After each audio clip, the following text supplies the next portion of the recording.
Suitability module HRMS വന്നതിന് ശേഷം promotion procedures വളരെ ഈസിയായി.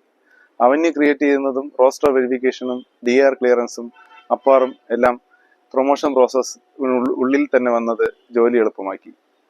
ഓഫീസ് വഴി ദിവസങ്ങൾ എടുക്കേണ്ടിയിരുന്ന പ്രക്രിയ വളരെ എളുപ്പത്തിൽ HRMS UDIP മൊഡ്യൂൾ വഴി നമുക്ക് ചെയ്യാൻ സാധിക്കുന്നു. ഒരു സിംഗിൾ ക്ലിക്കിൽ പ്രൊപ്പോസൽ ഡീലറിൽ നിന്നും കമ്മിറ്റി മെമ്പേഴ്സിന് അതിൽ സൈൻ ചെയ്ത് പെട്ടെന്ന് തന്നെ ഫൈനലൈസ് ചെയ്യുന്നതിന് സാധിക്കുന്നു. HRMSൽ പ്രൊമോഷൻ പ്രൊസീജിയർ വന്നതിന് ശേഷം പ്രൊമോഷൻ പ്രക്രിയ വളരെ സുതാര്യവും ലളിതവുമായിരിക്കുന്നു. UDIPയിൽ ZOC പബ്ലിഷ് ചെയ്യുന്നത് മുതൽ എംപ്ലോയീസിനും ഇത് കാണാൻ സാധിക്കുന്നതിനാൽ അത് സുതാര്യവും അത് എംപ്ലോയിക്കും ഡീലറിനും ഒരുപോലെ ഉപകാരപ്രദവുമാണ്.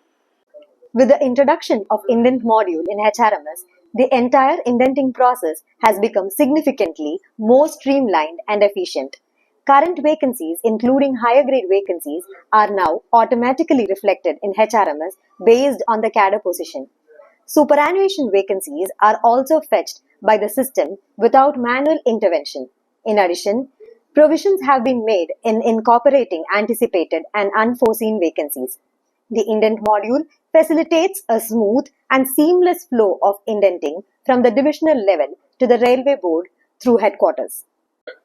HRMSൽ ഇൻഡന്റ് മോഡ്യൂൾ അവതരിപ്പിച്ചതോടെ ഇൻഡന്റിംഗ് പ്രക്രിയ മുഴുവൻ വളരെ ലളിതവും കാര്യക്ഷമവുമായി മാറി.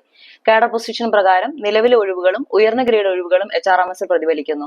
സൂപ്പറാനുവേഷൻ ഒഴിവുകളും സിസ്റ്റം സ്വയം ശേഖരിക്കുന്നു. കൂടാതെ പ്രതീക്ഷിത ഒഴിവുകളും അപ്രതീക്ഷിത ഒഴിവുകളും ഉൾപ്പെടുത്തുന്നതിനുള്ള സൗകര്യവും നൽകിയിട്ടുണ്ട്. ഡിവിഷൻ തലത്തിൽ നിന്ന് ഹെഡ്ക്വാർട്ടേഴ്സ് വഴി റെയിൽവേ ബോർഡിലേക്കുള്ള ഇൻഡന്റിംഗ് പ്രക്രിയ സുഗമമായി നീങ്ങുന്നതിന് ഇൻഡന്റ് മോഡ്യൂൾ സഹായിക്കുന്നു.